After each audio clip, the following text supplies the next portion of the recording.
So, you want to learn about video games. Great, you've come to the right place. For the purpose of this series, I will assume you are an absolute beginner, that you've never picked up a game controller in your life. If you already have some experience with gaming, and I end up telling you things you already know, feel free to skip ahead and just watch the videos on the topics you're most interested in. My hope is that I can teach you what you need to know as clearly and succinctly as possible, but if there's anything that seems unclear or confusing, leave a comment with your questions and concerns, and I'll do my best to reply. In 2019, video games have become ubiquitous. They're available on pretty much every electronic device you can think of, from your smartphone to your computer to dedicated gaming machines. Since the early video arcades and text-based computer games of the 1970s, the medium has grown and evolved tremendously, and is now one of the biggest industries in entertainment worldwide. Before we get ahead of ourselves, however, let's start with the most fundamental question. What is a video game?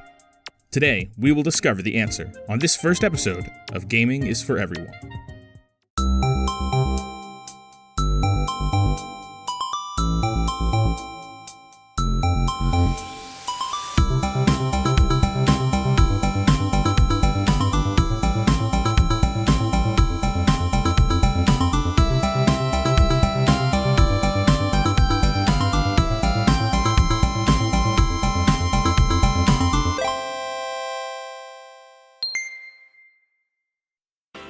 Video games today are incredibly diverse, but generally speaking, a video game is any piece of interactive entertainment run on a computer and displayed on a screen. Video games may be active, moment-to-moment experiences, like a sport, or slower, turn-based experiences, like card and board games. They can be played by more than one person at a time, like most traditional games, or, more often than not, they can be played by a single person in an experience more like reading a book or watching a movie. Video games can be small, intimate, personal, quiet, and thought-provoking. Or they can be large, social, bombastic, and collaborative or competitive. Video games are most prominently defined by the equipment used to play them and the environment where they are played. For example, a game designed for a smartphone will probably be played in short bursts, during quick bits of free time, and can usually be played with just one hand. Imagine solving a quick puzzle on your phone while in a long line at the grocery store.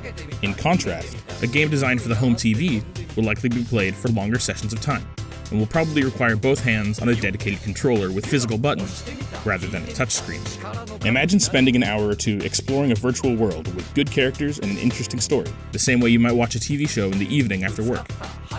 These are just two examples of the ways people play video games. Another aspect unique to video games is that, unlike a traditional game such as a sport or board game, you probably don't need someone to teach you the rules before you start.